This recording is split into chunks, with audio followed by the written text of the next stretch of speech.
नमस्कार दोस्तों, मैं अंकुर उपाध्याय स्वागत करता हूं आप सभी का एक बार फिर से अपनी नई वीडियो में। दोस्तों, एक बहुत ही शानदार फाइनेंशियली फंडामेंटली स्ट्रॉन्ग कंपनी की धज्जियां उड़ी पड़ी हैं। लगातार गिरावट देखने को मिल रही है। मैंने इस पे वीकेंड पे कुछ डिटेल्ड इन्वेस्टमेंट के लिए भी वीडियो बनाई है। इस स्टॉक पे मुझे अच्छे से याद है। काफी लोग कहेंगे भाई आपने तो कहा था, तो मुझे भी याद है। मैं जो चीज आपके साथ शेयर करता हूं वो चीज अगर आप पढ़ोगे तो आपको भी लालच आएगा इस कंपनी में। लेकिन इस कंपनी ने पूरी तरीके से डिसअपॉइंट किया है। लेकिन कितने समय? 3 महीने, मुश्किल से 3 महीने हुए डिसअपॉइंटमेंट हाथ लगे। 2 महीने हुए एग्जैक्टली देखा जाए तो, क्योंकि 2 महीने से ही मैं लगातार आपके साथ शेयर कर रहा हूं इन्वेस्टमेंट के लिए, और 2 महीने से ही मार्केट और स्टॉक सभी टूट रहे हैं। कितने के भाव पे आ गया है और कौन सा शेयर है? शेयर का नाम है दोस्तों सिप्ला। आज भी इसमें 4% की गिरावट देखने को मिली है। सिप्ला में मैंने 1450 के समथिंग इन्वेस्टमेंट के लिए डिटेल्ड एनालिसिस वीडियो बनाई। अभी वहां से देखा जाए तो अराउंड 10% मोटा मोटी नीचे खड़ा है, जिसमें से 4% तो आज ही घटिया है ये स्टॉक। आज जो गिरा है ये स्टॉक, इसने मेरे को थोड़ा शॉक कर दिया है, क्योंकि नतीजे बेहद खराब आए हैं। मैं डिटेल में आप सभी के साथ डिस्कस करूं उससे पहले मैं अपना व्यू बताना चाहूंगा। मेरे को अभी भी सिप्ला में एज अ इन्वेस्टर बिल्कुल डरना नहीं है। क्यों?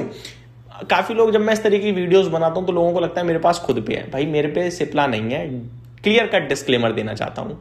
बट फार्मा इंडस्ट्री बहुत मैनिपुलेटिव होती है। मैनिपुलेटिव इन द मीन बहुत वॉलेटाइल होती है, जहां पे कभी यूएस एफडीए की आपत्तियां आ जाती हैं, कभी कंपटीशन टफ हो जाता है। लेकिन सिप्ला एक बहुत तंगड़ी ब्रांड प्रोफाइल है, बहुत तंगड़ी। मेरा मानना है सिप्ला जैसी कंपनी में ये जो खराब समय, ये एज अ अपॉर्चुनिटी ही यूज होना चाहिए। और अगर आप सिप्ला में इन्वेस्टेड हो, मेरे कहने से, अपने हिसाब से, और अभी 10% फॉल चल रहा है मेरे भाव से भी, जहां से मैंने आपके साथ डिस्कस करना शुरू करा है, तो आप बने रहिए। 1 महीने 2 महीने में कोई इन्वेस्टर नहीं होता। 1 साल 2 साल 3 साल का व्यू होता है। मिनिमम 3 साल प्लस जब आप होल्ड करते हो तब आप एक लॉन्ग टर्म इन्वेस्टर कहलाते हो। अभी तो आपको short term capital gain tax लग जाएगा, मैं आपको बताऊं।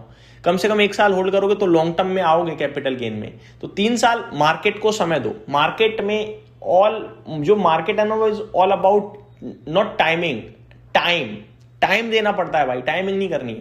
अब आप एवरेज करो अगर आपको अभी भी कॉन्फिडेंस है तो। अब मैं डिटेल शेयर करता हूं क्या हुआ है दोस्तों। 1315 रुपए पे शेयर आ गया है। नतीजे आए हैं इस कंपनी के बेहद खराब, जिसने मुझे थोड़ा शॉक कर दिया है। मतलब इतने खराब नतीजे सिप्ला से एक्सपेक्ट नहीं कर सकते आप। ये सिप्ला का 2022 दिसंबर के बाद से लोएस्ट प्रॉफिट है जो मैं देख पा रहा हूं। लोएस्ट प्रॉफिट कितना? 674। तो ये बेकार नहीं है, ये बदतर है, बहुत बहुत ज्यादा खराब है। पूरा डिसअपॉइंटमेंट है भाई। हालांकि रेवेन्यू कुछ खराब नहीं है। रेवेन्यू देखूं मैं साल दर साल तो एग्जैक्टली सिमिलर आया है। मार्जिन्स में डिप आ गई है काफी हैवीली, अनुमान से भी काफी कमजोर है। जो मार्जिन कंपनी 25%, 26%, 28% के बनाती थी, वो 18% पे चली गई है। साथ ही साथ मैं देख पा रहा हूं अदर इनकम फैक्टर भी आ गया है। लास्ट क्वार्टर में 269 करोड़ का अदर इनकम थी। दिसंबर क्वार्टर में 280 करोड़ की अदर इनकम थी 2040 में। हालांकि ये अदर इनकम जो है वो नॉर्मल अदर इनकम है, लेकिन इस बार 70 करोड़ ये भी माइनस है। तो 350 करोड़ का तो यही डिफरेंस पैदा हो गया है। अगर मतलब नॉर्मल अदर इनकम जो है वो आती रेगुलर बेसिस पे 250 या 200 करोड़, और ये 70 करोड़ जाए तो फिर आपका ऑटोमेटिकली आप देखो 350 करोड़ तो ऐड हो जाता है, राइट। तो ये एक तो मेजर इशू लग रहा है मुझे।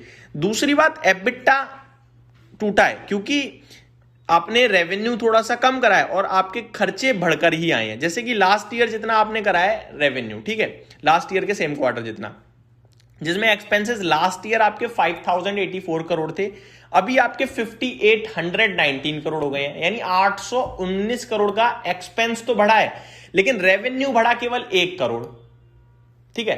तो ये डिफरेंस आया, जिसकी वजह से नंबर्स हो गए हैं बहुत ज्यादा डैमेज टाइप। अब क्यों मैं कह रहा हूं आप अभी भी होल्ड कर सकते हो, चलिए इसको समझते हैं।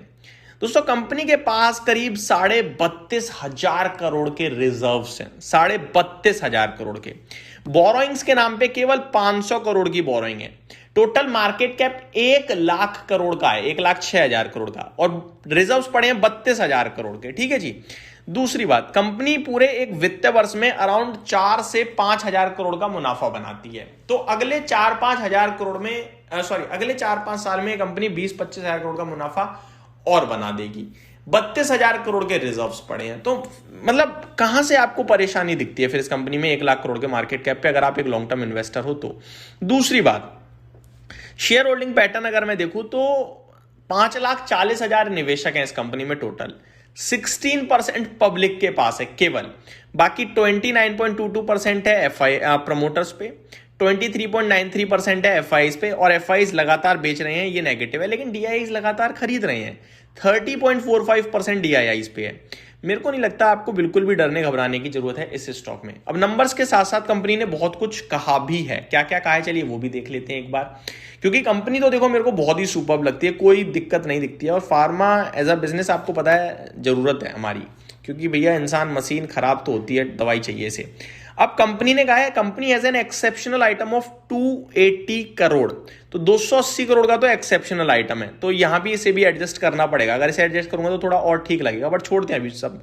Quarterly business wise sales performance, North America sees the growth of 22%, North America में 22% की डी ग्रोथ आई है, बड़ा झटका लगा है नॉर्थ अमेरिका से कंपनी को।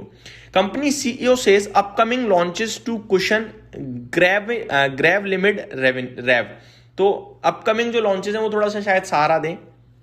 कंपनी आगे देखा जाए क्या लिखा है, company in discussion with several partners for CAR T cell therapy products, तो CAR T cell therapy products के लिए काफी सारे लोगों से कंपनी बातचीत कर रही है। कंपनी में venture into semaglutide generic soon, partnered with Eli Lilly for Mounjaro under Europic brand, तो सेमाग्लूटाइड जिसने धमाका कर रखा है पूरे अमेरिका में, और इसी के बेसिस पे जो इली लिली है ये दुनिया की सबसे बड़ी फार्मा कंपनी भी बनी, 1 लाख करोड़ डॉलर का मार्केट कैप इसने पार किया यही सेमाग्लूटाइड के चलते। अब इन्हीं के साथ कंपनी जेनरिक के लिए बातचीत कर रही है, तो ये अपने आप में बड़ा होगा इनके लिए, अचीवमेंट तो नहीं कहूँगा मैं, बड़ी डील हो सकती है जो होते हुए आपको जल्दी दिखेगी। तो ये मेरी तरफ से डिटेल्स हैं, कंपनी को डेफिनेटली होल्ड करूंगा मैं, यही बोलूंगा आप सभी के साथ, और मेरा मानना है कि ये टाइम टू एवरेज है। उम्मीद करता हूँ डिटेल्स पसंद आई होंगी। Thank you so much for watching this video, have a great day guys.